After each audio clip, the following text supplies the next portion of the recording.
Marcus Licinius Crassus, a key figure in the late Roman Republic, renowned for both his vast riches and as a member of the First Triumvirate alongside Pompey and Julius Caesar. Born into a wealthy family around 115 BC, Crassus made his fortune through real estate and slave labor, particularly exploiting the Sullan proscriptions, where he purchased properties of executed enemies at auction for extremely low prices. His wealth played a crucial role in his rise to power in politics, and he famously financed the early political career of Julius Caesar. Militarily, Crassus is best remembered for his role in suppressing the slave rebellion led by Spartacus in 71 BC, which earned him more than a few friends in the increasingly nervous Senate. However, his own quest for military glory led to his downfall during the ill-fated Parthian campaign. In 53 BC, seeking military achievements to match those of his rivals, Crassus led an army into Parthia, where he was defeated and killed at the Battle of Carrhae. This disastrous campaign not only ended his life, but also destabilized the delicate balance of power in the Triumvirate, leading to the subsequent conflicts between Caesar and Pompey. Thus, the legacy of Crassus is a complex blend of immense wealth, political influence, and ultimately tragic military hubris. A volatile tale in the final days of the Roman Republic. Hello my friend, and welcome to the channel. Newcomer, good to meet you. Repeat listener, great to see you again. Supporting the channel is as easy as enjoying the channel, and I invite you to do so just like you are now, or in whatever capacity you seem fit. And if you want to do me a favor, the like and subscribe is right there, and that lets YouTube know that you want more people to enjoy it. Further beyond that, check the video description. You'll find where you need to go. But now let's all get nice and relaxed. We're going to be looking into the life of Crassus today, an often overlooked character, I believe, but one that stands shoulder to shoulder with the likes of Pompey and Julius Caesar. So, we best talk about him. Let's start from the beginning. Crassus hailed from the gens Licinia, an esteemed plebeian family in Rome, with a very long history of public service. And before you mention it, despite common misconceptions, his branch of the Liciniae Crassi was not related to the wealthy Crassi Divites, though his own legendary wealth often led to such assumptions, particularly assumptions that he was born with a spoon that was a little bit more silver than it should have been. Of course, he was not from humble origins by anyone's definition, but he certainly made the majority of his own wealth off his own back. Well, we'll get to that a little later, of course. Well, he was born as the second son of 3 sons to Publius Licinius Crassus, an influential senator and victor. Experienced significant personal losses early in life as well, our poor Crassus. You see, his eldest brother, Publius, perished before the Italic War, and his father and younger brother equally met their own tragic ends in 87 and 86 BC, amidst the political upheavals following Gaius Marius's victory at the Battle of Octavianum. Video on Gaius Marius in the Roman History section if you are interested. Now on to his marital life, which was marked by, let's say, unusual circumstances. He married Tertulla, his brother's widow, which was uncommon at the time and, well, quite honestly, a little bit odd. Jump in his grave that quickly. Well, all that aside, the family's history in the 2nd and 1st centuries BC was complex to say the least, featuring 3 main branches of the Licinius Crassus, often confused in historical accounts due to similar naming conventions, as we've mentioned, but also sparse records. Now his grandfather, who was also named Marcus Licinius Crassus, was known for a reportedly stern demeanor, and he was nicknamed Agelastus, meaning the unsmiling. He was given this nickname by Gaius Lucilius, the pioneer of Roman satire. So with a nickname like that, you can probably put a few assumptions on his general demeanor. Well, this anecdote highlights the stark persona of the elder Crassus, in contrast to his grandson's eventual notoriety for affluence and influence in Roman society. The younger Marcus Crassus was renowned for not only his substantial wealth, which Plutarch notes was largely self-acquired rather than inherited, but also for his skills as a very good orator. He could sell sand in the desert, basically. In fact, he was considered one of the most vigorous advocates of his day, following in the oratorical footsteps of his ancestor Lucius Licinius Crassus, who was famed as the greatest Roman orator before Cicero, and served as an inspiration to the young Cicero himself, at least according to the Plutarch biographies. This blend of personal tragedy experienced at a young age, all the loss, and then the political turbulence, and the triumph in oratory and wealth, frames rather nicely this complex coming-of-age of Crassus. Well, after the political upheaval and violent purges initiated by Gaius Marius, his sudden death left Lucius Cornelius Cinna in power. As Marius's ally and the surviving consul, Cinna imposed harsh proscriptions against those Roman senators and equestrians who had supported his rival, Lucius Cornelius Sulla, during his, let's say, controversial march on Rome in 88 BC. These actions disrupted the established Roman political order and targeted Sulla's allies for bloody retribution. Amidst all of this turbulence, Marcus Licinius Crassus found himself in a very precarious position, mainly due to his family's association with Sulla, deep roots, political and personal. It was time to make himself scarce. Didn't want to be around when the purges began.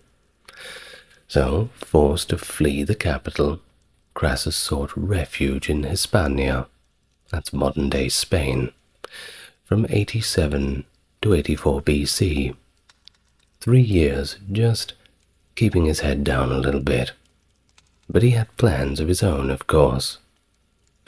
During his exile, he leveraged his father's strong network of clients in the region to raise an army, albeit it was not too much of an impressive one, an understrength legion of about 2,500 men, and they weren't very battle-hardened, but it was better than nothing.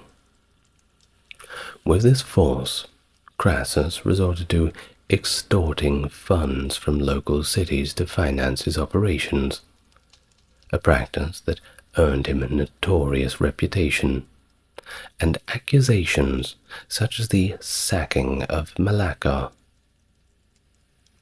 While following Cinna's death in 84 BC, things were a little bit safer.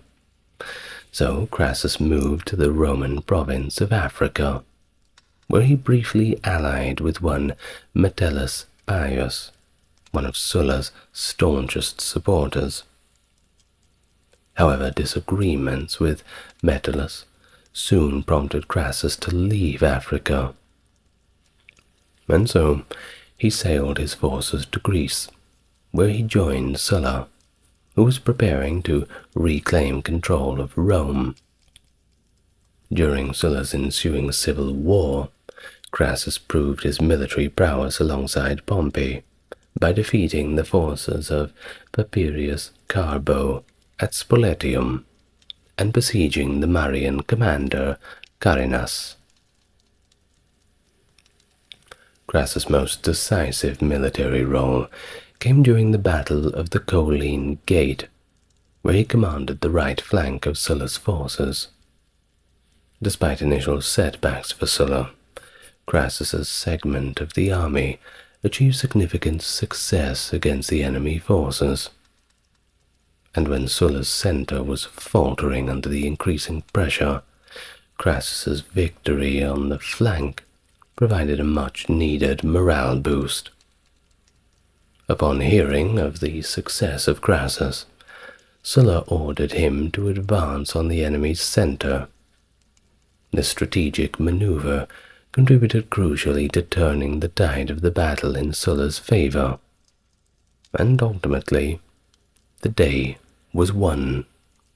By the next morning, Sulla's forces had secured a complete victory, and his control over Rome was solidified. The outcome of the Battle of the Colline Gate not only reinstated Sulla as the dominant power in Rome, but it also positioned Crassus as a key figure within the Roman political and military hierarchy. Sulla's gratitude towards his allies and his known retribution towards foes of course placed Crassus in a very favorable position. Sulla was going to reward his friends, and reward them well. And upon all of this, the foundation for his future rise in Roman politics was firmly established. Crassus was set for life, it seems, as long as no other dictator was to take over with his own plans. Let's see how that goes. Well, following the upheaval of the Marian-Cinnan proscriptions, Crassus was primarily focused on restoring and significantly enhancing the fortunes of his family, which had suffered considerable losses. During the subsequent proscriptions led by Sulla, Crassus emerged as one of the most aggressive and successful acquirers of properties confiscated from the political enemies of Sulla. Sulla's strategy not only aimed to punish those aligned with Gaius Marius and Lucius Cornelius Cinna, but also to dilute the culpability of such punitive financial measures by involving as many of the Roman elites as possible in these acquisitions. The proscriptions were harsh, leading to the execution of political adversaries and the confiscation of their estates. The victims' female relatives were often left in a precarious social state, unable to marry or remarry at that, thus severing their ties to any potential political or financial recovery. Crassus exploited these circumstances to amass an immense personal wealth, and rather notoriously, he is said to have had the name of a wealthy individual added to the proscription list, merely because he wanted to take all of his money. I'm sure it's not the first time it's happened. Unfortunately, probably not the last time that a rich person will be set up so someone can take his money. Only a richer person, though. Well, according to Plutarch, who's, well, if you want to learn about the lives of the ancient Romans and Greeks, he's kind of the one-stop shop. Crassus's wealth was initially less than 300 talents, but it swelled to 7,100 talents, which equates to about 229 tons of silver.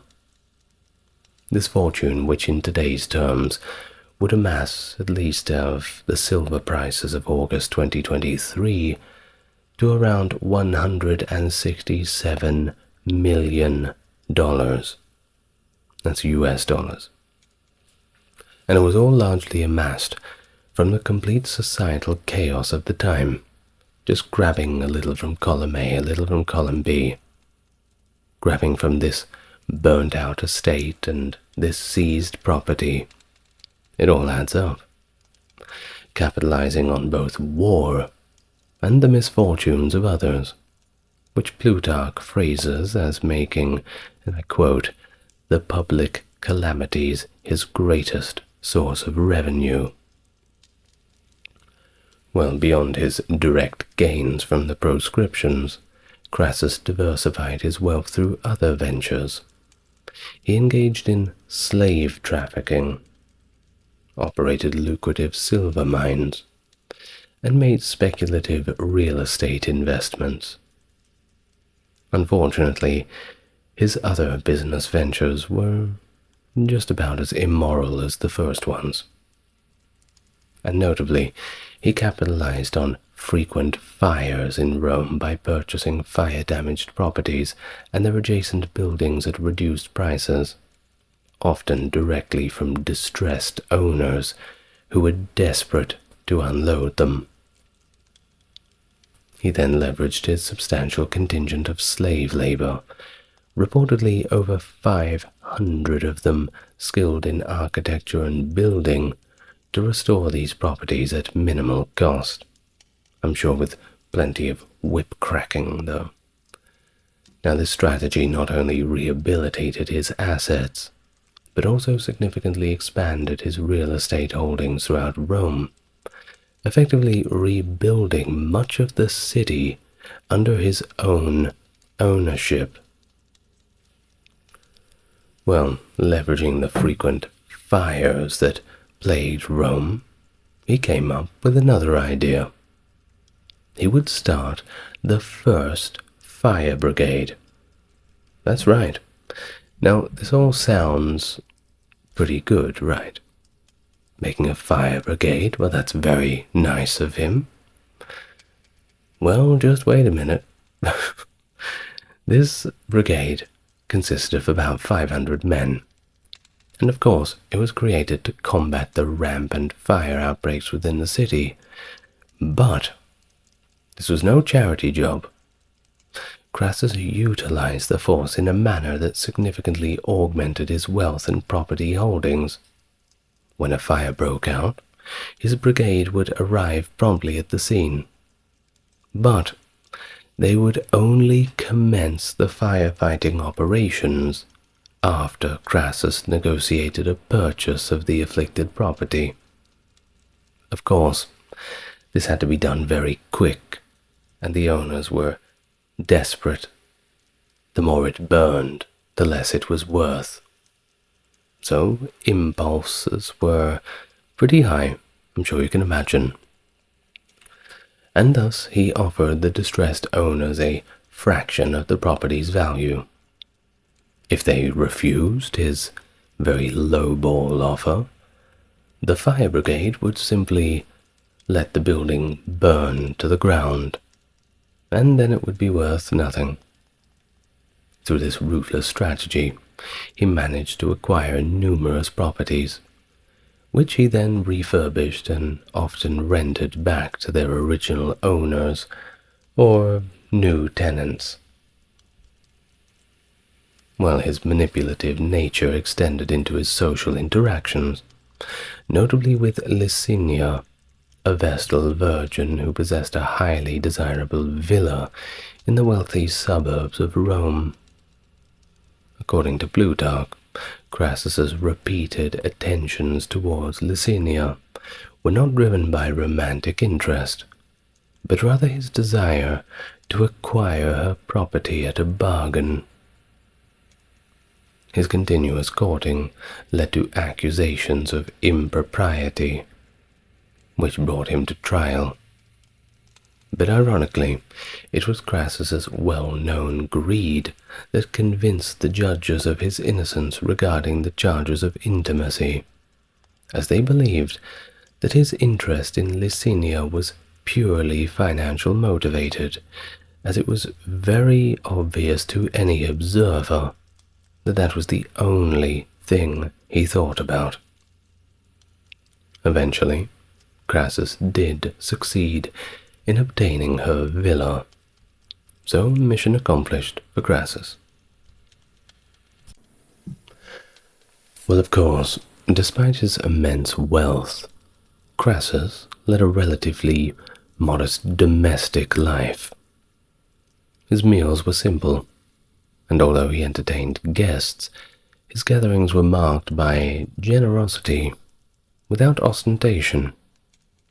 He selected his social circle based on both personal friendship and political utility, maintaining a lifestyle that reflected his pragmatic approach to wealth. And unlike some of his contemporaries, Crassus and his family did not fabricate a divine or legendary ancestry to elevate their status. They were content to simply display the images of their distinguished ancestors in their home. As we said, they already had a few famous ones of them. Now, in terms of politics, Crassus was well positioned due to his immense wealth. It certainly helps when you're getting into government, but also support of Sulla's faction. However, his career was overshadowed by the military and political exploits of Pompey the Great, leading to a bitter rivalry. Of course, I haven't been using the word Crassus the Great. Well, he didn't have that epithet because, well, he didn't do too much militarily. There was the whole Spartacus thing, yes, but, well, he didn't do as much as Pompey. Watch the video on Pompey if you want to know about all that. Well, despite his significant contributions and the solid foundation laid by his lineage, Crassus constantly found himself in the shadow of Pompey's celebrated reputation. In 73 BC, Marcus Licinius Crassus was elected praetor and was actively pursuing the cursus honorum, the sequential order of public offices held by aspiring politicians in Rome. This period marked a significant chapter in his career, coinciding with the outbreak of the Third Servile War, led by the gladiator Spartacus. A chance for Crassus to prove his worth. The rebellion, which lasted from 73 to 71 BC, posed a serious threat to Rome after multiple Roman legions were defeated, leading to the death of several commanders, an embarrassment, slaves taking up arms against their masters and cutting them down. Something had to be done. In response to these defeats, Crassus put his hand up, stepped forward, and he offered to finance and train and command new troops, entirely at his own expense, demonstrating both his wealth and his commitment to Rome's stability. Certainly a good way to win favor, too. Well, the Senate, recognizing his offer and his potential as a military leader, agreed to the proposal. And thus, just like that, he was appointed to confront Spartacus, the leader of the rebels, head on. Initially, Crassus struggled with the tactical prowess of Spartacus, and faced difficulties in bolstering the morale of his own forces. Following a particularly disheartening incident, in which a portion of his troops actually fled from the battle, leaving their weapons behind, Crassus decided to enforce discipline. How did he do this? Well, he decided on the harsh method of decimation. This brutal practice, which involved executing 1 out of every 10 soldiers selected by lot, was intended to restore order and resolve within his ranks. The severity of the punishment had profound impact, as Plutarch noted, involving, and I quote, many things horrible and dreadful to see. Appian later commented that this drastic action significantly improved the troops' morale, as they realized that Crassus posed a greater threat to them than even their enemies. Well, as the war progressed, Spartacus maneuvered his forces to the Bruttium Peninsula, seeking refuge in this strategic location. In an attempt to contain Spartacus and his army, Crassus ordered the construction of a ditch and a rampart across the Isthmus of Rhegium, effectively sealing off the peninsula from the mainland. This engineering endeavor was meant to trap Spartacus from sea to sea. However, the resilient gladiator managed to evade this blockade during a severe snowstorm. Spartacus and a portion of his forces rather ingeniously escaped by building a makeshift bridge over the ditch, using dirt and tree branches, slipping through Crassus's fortifications and continuing their fight for freedom. Well, as the Third Servile War drew to its critical juncture, Crassus found his forces bolstered by the return of 2 experienced Roman armies, led by Pompey from Hispania and Varro Lucullus from Thrace. Faced with the prospect of being cornered by these formidable adversaries, Spartacus chose to engage in a decisive confrontation, rather than risk entrapment. If he was going to go out, he was going out with a fight. And thus, the final battle took place near the Silarius River, where Crassus achieved a resounding victory. In the heat of the battle, Spartacus famously tried to cut his way through to Crassus himself, managing to kill 2 of Crassus's centurions, before likely being cut down, though his body was never recovered. Well, the aftermath of the battle was grim. Crassus was not taking anything lightly. He ordered the crucifixion of 6,000 captured slaves along the Via Appia, that is the principal route south from Rome. Of course, whenever you're leading new slaves in, then you would have them all looking at this sight, and they would all know what happens to rebels. You will be caught, and you will be crucified. A brutal display, serving as a stark warning to deter any thought of future rebellion against Roman authority. Well, despite this decisive victory, Crassus was concerned about receiving due recognition for his efforts. Before the battle, he had requested reinforcements from Pompey and Lucullus, but he later regretted this decision, fearing that the ultimate credit for ending the war would go to whoever arrived with reinforcements rather than to him, who had orchestrated the major battles. This concern proved to be, well, quite prescient, as Pompey's arrival and subsequent actions against the scattered remnants of Spartacus's forces allowed him to claim a significant share of the victory. Pompey reported to the Senate that while Crassus had defeated the slaves, he, Pompey, had won the war. No wonder there was animosity between the pair. Yikes. Well, in the aftermath, despite his pivotal role in suppressing the uprising, Crassus thought it prudent to not seek a major triumph, that lavish public celebration of victory that was typically reserved for conclusive victories over foreign enemies.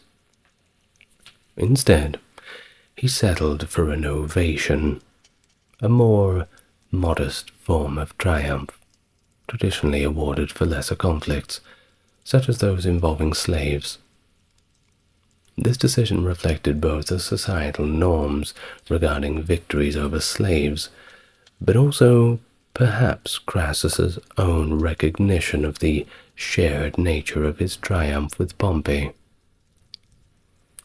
Following their respective roles in quelling the Third Servile War, both Crassus and Pompey saw the consulship, a highly coveted position within Roman politics. Plutarch details the political maneuvers leading up to their joint consulship in 70 BC, showing the dynamics between the two leaders. Crassus, keen on securing his consulship, approached Pompey for support, and Pompey, seizing opportunity to bind Crassus in a political debt, supported his candidacy enthusiastically.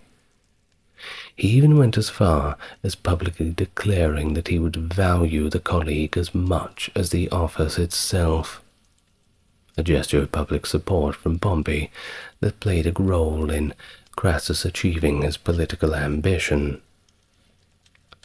However, despite their successful campaign for office, their partnership in power was not without discord.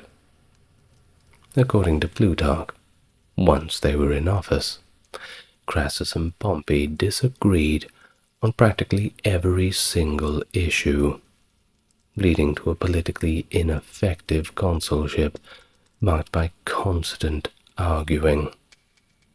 Their inability to cooperate rendered their time in office unproductive. Now, Crassus, who was known far and wide for his immense wealth, used his financial resources to gain political favor and fulfill religious obligations. He conducted public sacrifices to Hercules and hosted banquets for the populace at 10,000 tables, also distributing enough grain to sustain each family for 3 months. These acts were not only fulfillments of a religious vow, but also a strategy to secure the support of the popular party, demonstrating its blend of piety and political know-how. Appian offers additional insights into the tension between Crassus and Pompey post-rebellion. Both leaders retained their armies near Rome during their candidacy for the consulship, a clear indication of the ongoing power struggle. Have a couple of thousand men with sharpened swords, just in case. Well, despite Crassus's previous service as praetor, fulfilling Sulla's legal requirements, and Pompey's lack of traditional qualifications, coupled with his youth, Pompey's promises to restore powers to the plebeian tribunes reduced by Sulla bolstered his position. The standoff over who should first dismiss their army near Rome shows the deep-seated rivalry and mutual distrust between the two. Eventually, Crassus made the first move and de-escalated the situation, extending his hand to Pompey in a gesture of polite reconciliation. In 65 BC, Crassus was elected to the position of censor alongside Capitolinus, who was also from a conservative background and the son of a consul. During this period, Crassus played a significant role as a patron to Julius Caesar, essentially acting as his financial backer. Crassus' support was crucial for Caesar's political ambitions, including his successful campaign to become the Pontifex Maximus, the chief priest of Rome. Caesar had previously been stripped of his role as the priest of Jupiter, or Flamen Dialis, by Sulla, but Crassus's backing helped him reclaim a position of high religious authority.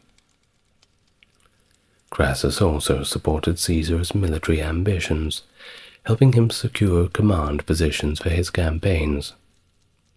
The support was pivotal in fostering the alliance between Crassus, Pompey, and Caesar, which ultimately led to the formation of the First Triumvirate in 60 BC. This political alliance, consisting of these three powerful figures, aimed to dominate every aspect of Roman political life. The Triumvirate managed to exert substantial influence until Crassus's death. One notable action of Crassus during this period was his appropriation of the Jewish temple treasury in 54 BC, which, well, the Jews in the temple weren't very happy about that one. Following the renewal of the Triumvirate at the Lucca Conference in 56 BC, Crassus was elected consul once again in 55 BC, this time serving alongside Pompey. During their consulship, a law was passed that assisted the provinces of the two Hispanias to Pompey and Syria to Crassus for a period of 5 years.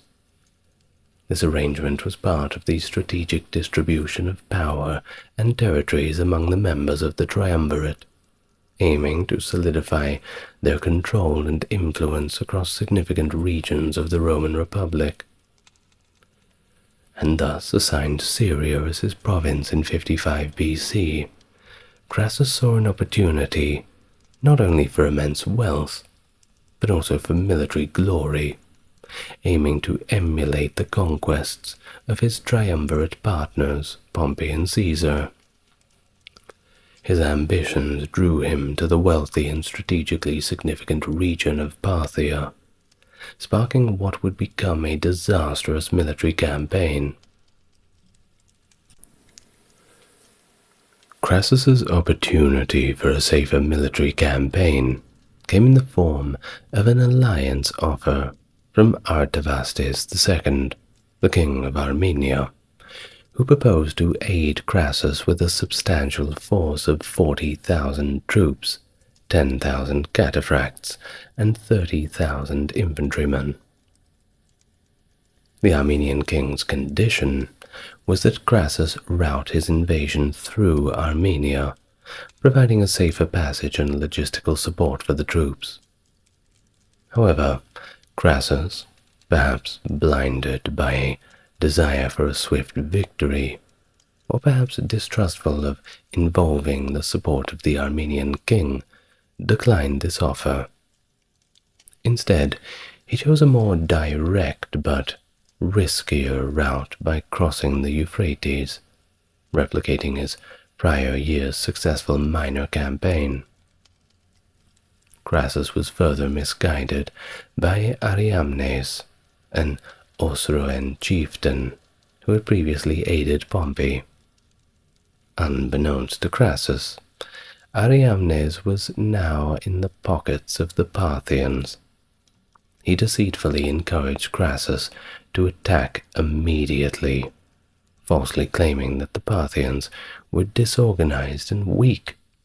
If you go and get them now, you'll mop the floor with them.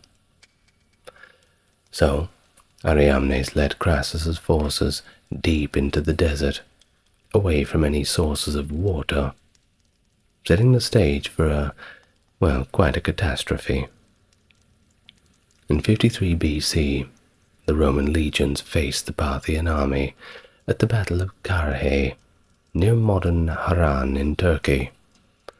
Despite their superior numbers, Crassus's heavy infantry was ill prepared for the Parthians' mobile cavalry and their hit-and-run tactics. They had horse archers. Pretty big problem. Adept at both forward and backward shooting, executing feigned retreats and relentless assaults, decimating the Roman ranks with their strong composite bows. Crassus was desperate, and in this desperation he maintained the testudo formation, a defensive tactic designed to protect soldiers from arrows, hoping that the Parthians would exhaust their ammunition. However, the Parthians had strategically positioned camels loaded with extra arrows, enabling continuous barrages against the Roman forces. This prolonged the onslaught until dusk, inflicting heavy casualties on Crassus's legions. Despite the dire circumstances, Crassus's quaestor, Gaius Cassius Longinus, suggested reorganizing the Roman battle line to counter the Parthian tactics more effectively. Crassus, however, refused to alter his approach, leading to the grim outcome. By the end of the day, the surviving Roman troops managed to retreat back to Carrhae. Many of the wounded, left behind in the chaos, were later found and summarily picked off by the Parthians. And thus the Battle of Carrhae stands as one of the most significant defeats in Roman military history, largely attributed to Crassus's over-ambition and strategic misjudgment, marking a tragic end to his quest for military glory. The aftermath of the Battle of Carrhae was devastating for Crassus and his legions. Facing the prospect of further assaults by the Parthians, and amidst growing discontent within his own ranks, Crassus was compelled to consider negotiations.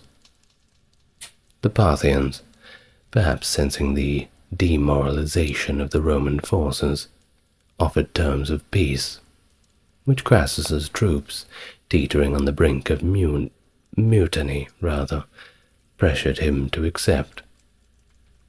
Reluctantly, Crassus agreed to parley with the Parthian general, Surenna.